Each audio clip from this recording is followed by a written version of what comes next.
नमस्कार, मैं हूं आचार्य सतीश अवस्थी और आपका बहुत स्वागत करता हूं लव विद एस्ट्रोलॉजी में। लव विद एस्ट्रोलॉजी आपके अपने जीवन को सर्वश्रेष्ठ करने का, आपके जीवन में प्यार भरने का, आपके जीवन को संपूर्ण करने का एक अद्भुत साधन है।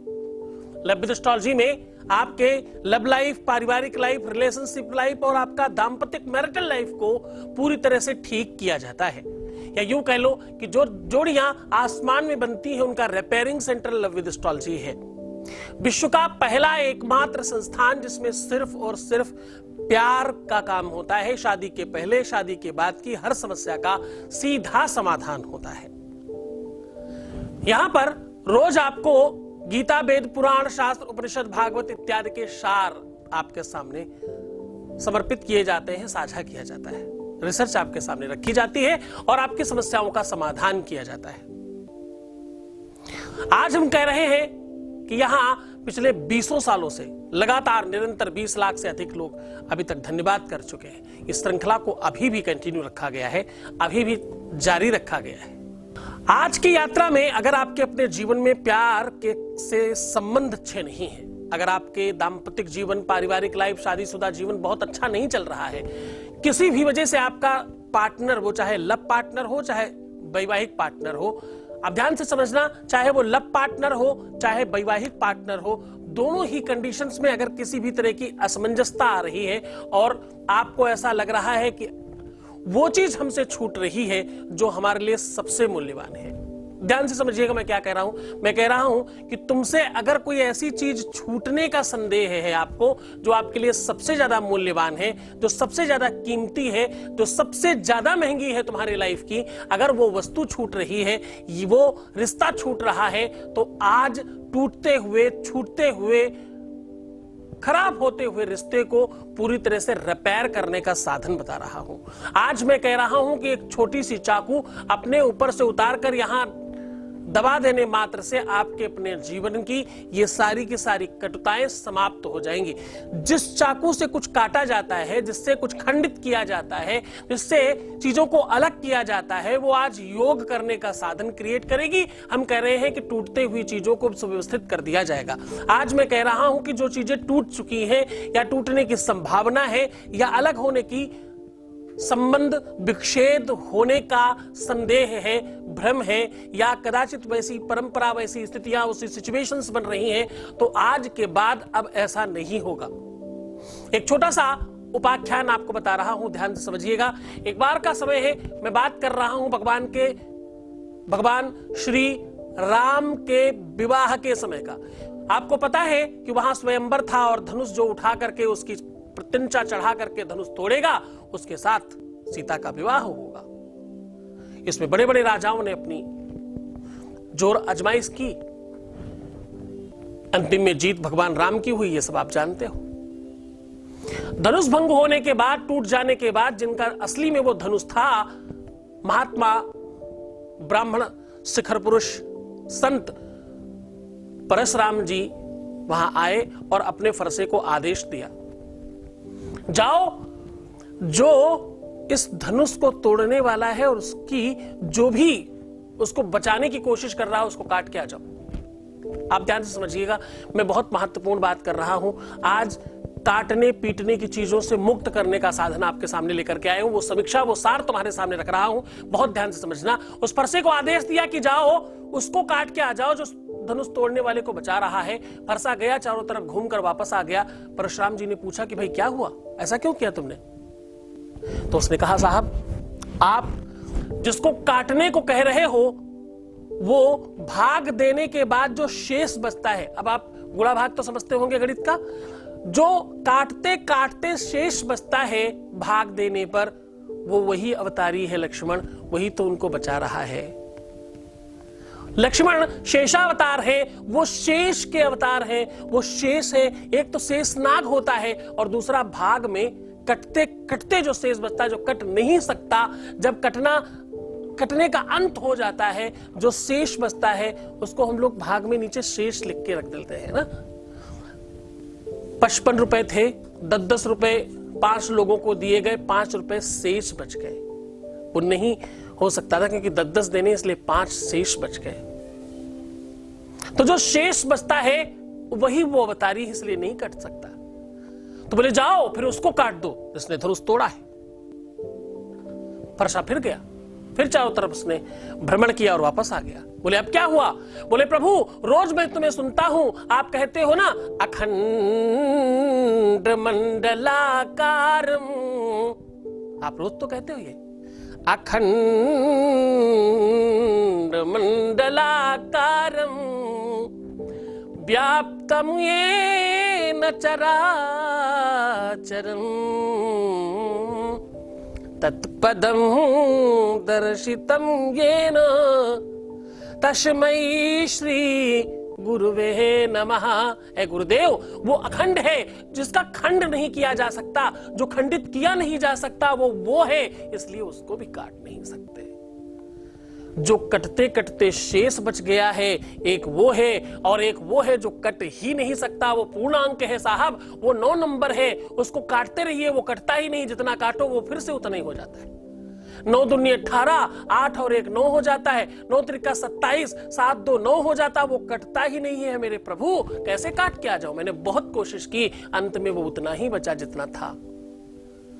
एक पूर्णांक है जो कटता नहीं और एक कटते कटते जो शेष बचा है वो है। ये वो जोड़ी है जिसको कुछ नहीं कर सकते। और ये जोड़ी ऐसे ही नहीं मिली है प्रभु, ये जोड़ी बहुत पूजा पाठ करके मिली है। इनको पाने के लिए बड़ी पूजा पाठ की गई है। माता सीता के द्वारा बहुत पूजन किया गया है, उसके बाद ये प्राप्त हुए हैं इनको।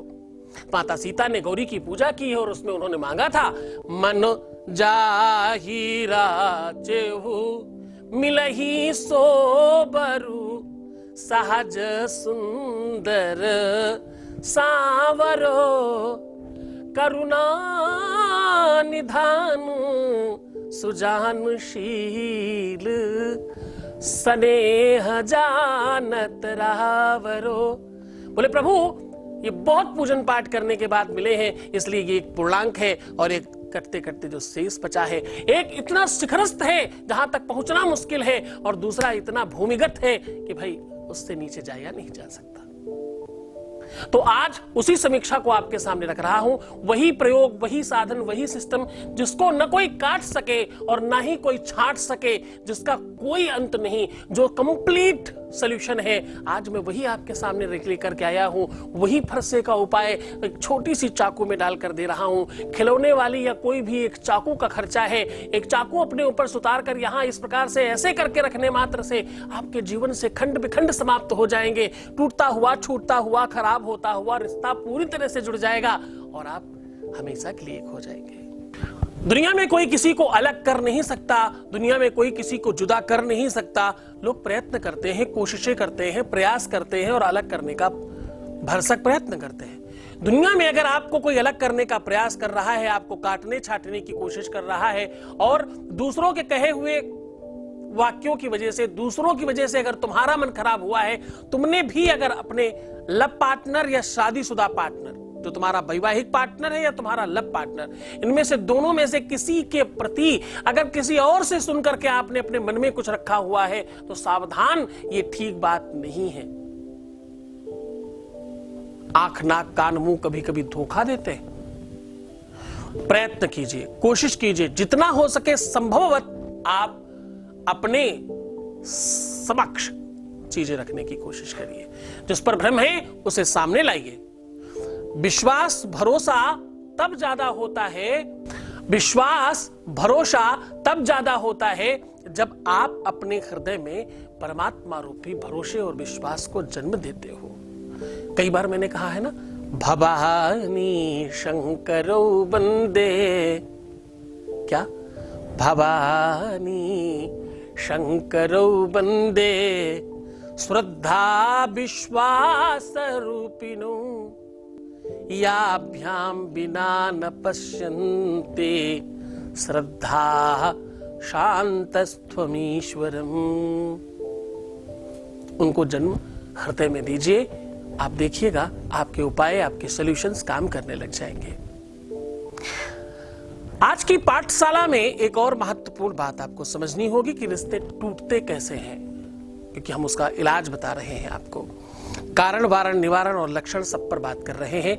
लक्षणों पे विवाद हो रहा हो, झगड़ा हो रहा हो, किसी भी बात की वजह से तालमेल नहीं बन पा रहा हो, उनके प्रति आपको ईर्ष्या, द्वेष और बहुत ज्यादा क्रोध आ रहा हो, बहुत आपके साथ चीजें ठीक नहीं हुई हैं, इसलिए आपकी आत्मा गवाही नहीं करती चीजों को ठीक करने के लिए, लेकिन फिर भी आप आगे बढ़ के करना चाहते हो। परिस्थितियां चाहे किसी भी स्तर पर हो, रिलेशन चाहे किसी भी स्तर पर हो, अगर आप ठीक करने की इच्छा रखते हो तो बस सावधान, आज का दिन आपका है। अब रिलेशंस खराब होने के 2-4 लक्षण है और 2-4 कारण हैं। क्या होता है कि हम दूसरों की तरफ से सुनते हैं बातें, किसी ने कुछ कह दिया और हम उसे वैसा ही मान लेते हैं। सफाई देने के लिए हमेशा 2 लोगों को जरूरत होती है और दोनों को नहीं देना चाहिए। अब बड़ा ध्यान से समझिएगा, मैं अपने जीवन में नहीं देता, इस वजह से बहुत सारे लोग दुखी हैं। आज उन सबसे निवेदन करके कहता हूं कि यही समझ लो कि मैं सफाई क्यों नहीं देता। मैं सफाई क्यों नहीं देता और तुम्हें भी सिखा रहा हूं कि आज के बाद सफाई मत देना कभी भी। सफाई का मतलब, किसी ने आपको गलत समझ लिया और आप उसे सफाई दे रहे हो कि मैं गलत नहीं हूं। सफाई नहीं देने की जरूरत है। सफाई 2 लोग मांगते हैं, एक वो जो आपके अपने होते हैं, दूसरे वो जो आपके विरोधी होते हैं, क्योंकि दूसरा तो कोई होता ही नहीं। यही 2 लोग होते हैं, या तो हमारे पक्ष में वाले या तो विपक्ष वाले, बीच में तो कोई नहीं होता। या तो कुछ इधर होंगे या तो उधर होंगे, दोनों में से तीसरी तरफ तो कोई होता ही नहीं। और पक्ष वालों को, जो हमारे अपने लोग हैं, उनको सफाई देने की जरूरत इसलिए नहीं है, क्यों? क्योंकि उनको पता है हम गलत नहीं है, तभी तो वो हमारे अपने हैं। हमारे माँ बाप को कोई कुछ भी कह दे, बाहर वाला आकर के वो मानेंगे ही नहीं, ऐसा नहीं हो सकता बोलेंगे, क्योंकि उन्हें विश्वास है कि ऐसा नहीं होगा, भले ही वो उसके बावजूद वो नहीं मानेंगे। और विपक्षियों को आप कितनी भी सफाई दे दो, वो मानेंगे नहीं कि तुम सही हो। तो एक ये नहीं मानेंगे कि तुम गलत हो सकते हो और दूसरे ये नहीं मानेंगे कि तुम सही हो सकते हो, तो सफाई देना किसको है? न सफाई लेना है, ना ही सफाई देना है। रिश्तों की डोर उस विश्वास रूपी कच्चे धागे से बंधी है जो जरा से झटके से टूट जाती है। इसमें आपकी निरंतरता और आपकी सहजता का, आपके प्रेम का लोशन लगा के रखना, ताकि ये डोर थोड़ी मजबूत हो जाए। क्योंकि लोग इस डोर से बहुत खेलते हैं। लोगों को अपने दुख से ज्यादा दूसरे के सुख से दुख है, तो भाई जरा समझ के रहना, थोड़ा संभल कर रहना। आज वो लोग नहीं हैं जो दूसरों को सुखी करने के लिए ऐसे मिलते हैं। ऐसा नहीं, बिल्कुल नहीं। आपने ट्रेन इत्यादि में देखा होगा, गाड़ियों में देखा होगा, लोग, आप जाओ, खटाक से वो खड़े हो जाते हैं, साहब आप बैठ जाइए, मैं बहुत देर से बैठा हूं, आप बैठे, मैं तो आगे ही उतर जाऊंगा। ये वो लोग हैं जो अपने को दुख दे करके तुम्हें सुख देना चाहते हैं। ऐसे कम लोग हैं, बट हैं, बहुत सारे ऐसे लोग मिलते हैं। आपको अपनी चीज आपको देते हैं, कोई बात नहीं, आप रखिए, मैं देख लूंगा, है ना। अब इन सारी की सारी परिस्थितियों में एक बहुत महत्वपूर्ण बात है, इन सारी की सारी परिस्थितियों में एक सबसे स्पेशल बात है कि भाई देखो, ये सुमति है जो कम लोगों में होती है, बट होती है। पर तुम सब में ये हो सकती है। तुम सुमति वाले लोग हो, दूसरों को सुख देने में सुखी होना, दूसरों को प्रसन्न करने में सुखी होना, दूसरों के लिए कुछ करने के लिए सुखी होना। मैंने अभी कल भी किसी को कुछ समझाया, कोई मुझे कल अपनी सफाई दे रहे थे, मैं नाम नहीं बताऊंगा, पर जिन्होंने किया वो प्रोग्राम हमारा देखते हैं, उनको पता चलेगा, कल की ही बात है। वो सफाई दे रहे थे कि मैं किसी भी अनदर पर्सन से पर्सनली बातचीत नहीं होती मेरी। मैंने उनको बताया कि आपके मोबाइल में एक रिकॉर्डिंग पड़ी है फला जगह, वो आप भेजिए मुझे। उस रिकॉर्डिंग में जब सुना गया तो पता चला कि वो तो खुद सामने वाले को प्रवोक कर रहे हैं, उकसाने की कोशिश कर रहे हैं, वो तो खुद उसको फंसाने की कोशिश कर रहे हैं प्रेम जाल में। मतलब चाहिए कोई और निशाना कहीं और है। वो एक गाना था ना, कहीं पे निशाना कहीं पर निगाहें, वो वाला हाल था उनका। 1 सेकंड पहले तक मैंने घंटों समझाया, उसके बावजूद उनका कहना था कि मैं कुछ गलत तो नहीं हूं। उनको जब हमने सुन लिया तब उनको लगा कि यार ये तो ज्यादा चीजें सामने चली गई। उसके बाद उनका कहना था कि मैं दुनिया का सबसे बेकार हूं। आज आप सबको बताता हूं मैं किस कार्मिक अकाउंट की बात करता हूं। पहले भी बताया कुछ एपिसोड्स में। कार्मिक अकाउंट का मतलब सीधा है कि आप जो भी कर्म करते हो, कर्म का मतलब उस रिश्ते के प्रति, अगर आप अपनी मां के प्रति अपना रिलेशन देखना चाहते हो तो जो मां से संबंधित है, मां की सेवा करना, मां से अच्छी बात करना, जो भी मां से रिलेटेड चीजें हो सकती हैं, उसमें आपका कार्मिक अकाउंट देखा जाएगा।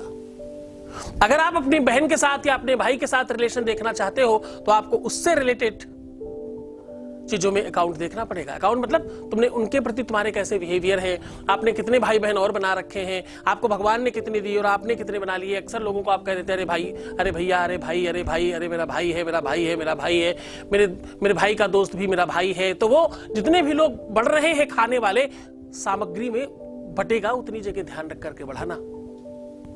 आपके किचन में अगर 1 लोगों का खाना है और 4 लोगों को बुला के खिलाएंगे तो 4 लोगों को उतने ही खाने में खाना पड़ेगा। ये बात ध्यान रख करके बढ़ाना रिश्ते। ऐसे ही तुम्हारे पति के लिए, तुम्हारे पत्नी के लिए, तुम्हारे लवर के लिए, तुम्हारी जो भी पार्टनर है उसके लिए जो जो कर्म हो सकते हैं, वो चाहे मिलना हो, चाहे शारीरिक संबंध हो, चाहे प्रेम करना हो, चाहे कुछ आदान प्रदान करना हो, चाहे वैसी बातें करनी हो, चाहे उस तरह से चैटिंग करनी हो, जितनी भी चीजें हैं वो सब ध्यान रखकर करना।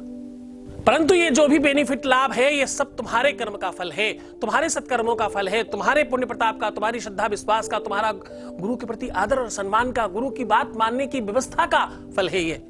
हाँ, हजारों लोगों का हो रहा है। हाँ, 95% हमारे यहाँ सक्सेस रेट है। हाँ, सब लोगों को फल मिलता है। हाँ, कुछ पलों में ही प्रारंभ हो जाता है। जीवन में परिवर्तन ऐसा एक भी शख्स नहीं है जिसके नहीं हुआ हो। एक सिंगल पर्सन बोल के बताओ कि मेरे जीवन में कुछ परिवर्तन नहीं आया। बोलते समय ध्यान से आत्मा में हाथ रखकर बोलना। खुले मंच पर चैलेंज कर रहा हूं। चैलेंज करने की हिम्मत कहां से आई? तुमसे आई है। तुम मेरे बच्चे हो, तुम सब कोशिश करते हो, तुम सब प्रयत्न करते हो, तुम मेरा साहस बढ़ाते हो, इसलिए इस तरह की बातें मैं इस खुले मंच पर कह पाता हूं, बोल पाता हूं। तो बहुत धन्यवाद। सीधा उपाय को लेकर के चलते हैं। उपाय में आज करना यह है कि आप कोई भी एक चाकू ले। खिलौने वाली चाकू हो सकती है, घर की चाकू हो सकती है, कोई पुरानी चाकू हो सकती है, कोई भी चाकू हो सकती है। बस आपको करना यह है कि इसको कच्चे दूध और गंगा जल से इसको धुल लीजिए, साफ कर लीजिए और रोली अक्षत से इसकी थोड़ी पूजा कर लीजिए। एक मंत्र बता रहा हूं, उसको जो भी आप पूजा कर सकते हो, थोड़ा फूल चढ़ाइए, थोड़ी रोली लगाइए, थोड़े अक्षत डालिए, थोड़ा धूप दिखाइए, थोड़ा दीपक दिखाइए, थोड़ा पूजा करिए। लास्ट में एक मंत्र बता रहा हूं, वो मंत्र हर बार बोल करके ही सामान चढ़ाइएगा। जैसे सबसे पहले दूध और गंगा जल से स्नान कराओ, फिर टीका लगाओ, फिर सिंदूर लगाओ, चावल लगाओ, धूप बत्ती दिखाओ, दीपक दिखाओ और कुछ शक्कर, चीनी, मिश्री, गुड़ का जो भी तुम्हारे पास अवेलेबल हो उसका भोग लगाओ और लास्ट में प्रणाम करो। ये क्रम है पूजा करने का। इसी क्रम से उसकी पूजा करें और बहुत ध्यान से समझने की कोशिश करिएगा। हर वस्तु चढ़ाने के पहले एक मंत्र बता रहा हूं, वो बोलिएगा। उसके बाद जब पूजा कंप्लीट हो जाए तो चाकू को सीधी पकड़िएगा। बेटी जो उसकी होती है, जहां से पकड़ के कोई चीज काटते हैं, वो राइट हैंड में और उसकी नोक लेफ्ट हैंड में। लेफ्ट हैंड की पहली उंगली फर्स्ट फिंगर और अंगूठा से पकड़िएगा और इधर पूरा का पूरा ग्रिप में लीजिएगा और अपने सर से 1 2 3 ऐसा 7 बार उतारिएगा। 7 बार उतारने के बाद कहीं भी सुनसान जगह में फेंक दें या जमीन में दबा दें। मात्र इतना करने से आपके रिलेशन में जो चाकू चलने वाली थी, आपके रिलेशन जो अलग होने की संभावनाएं बन रही थी, संबंध विच्छेद होने की व्यवस्था बन रही थी, तलाक होने की नौबत आ रही थी या केस पहुंच चुका था, ये सारी की सारी चीजें, चाहे तुम्हारा लव दूर हो रहा था या हो गया था, प्यार तुमसे दूर चला जा रहा था या चला जा चुका था, या शादीशुदा जीवन में ऐसा कुछ हो रहा था, उन सारी की सारी व्यवस्थाओं को पूरी तरह से ठीक करने की शक्ति है इसके अंदर। वो मंत्र बता रहा हूं, ध्यान से सुनिएगा। ओम कम केतवे नमः। क्या बोलना है? ओम कम केतवे नमः। ये मंत्र बोल करके सब सामान चढ़ाना, इसी मंत्र को बोल करके उतारना। केतु का मंत्र है और केतु ही अलग करता है, केतु ही सब व्यवस्थाएं करता है। वो ठीक होने पर ये पूरी की पूरी व्यवस्था ठीक हो जाएगी। ये बहुत सारे वेद शास्त्रों का समन्वय निकाल करके आपके सामने रखा है। इसको पूरी श्रद्धा विश्वास के साथ करना। गुरु का आदेश चाहिए होगा, गुरु के प्रति श्रद्धा विश्वास चाहिए होगा, क्योंकि शक्तियां गुरु के काम करती हैं। और बहुत विश्वास के साथ करिएगा। जितना अधिक विश्वास होगा उपाय उतना ज्यादा कारगर होगा। बहुत मन से, बहुत श्रद्धा से, बहुत आनंद से रहिए, मुस्कुराइए, पानी पीजिए, सुंदर बनने की कोशिश कीजिए। प्रीवियस लाइफ कभी किसी को मत बताना। पैसों का आदान प्रदान करना सख्त मना है। अपना बहुत ध्यान रखना। छोड़कर जा रहा हूं उन गलियों में उन पगडंडियों में, उन ख्यालों में, उन विचारों में जहां सिर्फ और सिर्फ प्रेम है। तो मुस्कुराइए, क्योंकि आप अब से प्रेम में हैं। बहुत ध्यान रखिएगा अपना। ओम नमः शिवाय।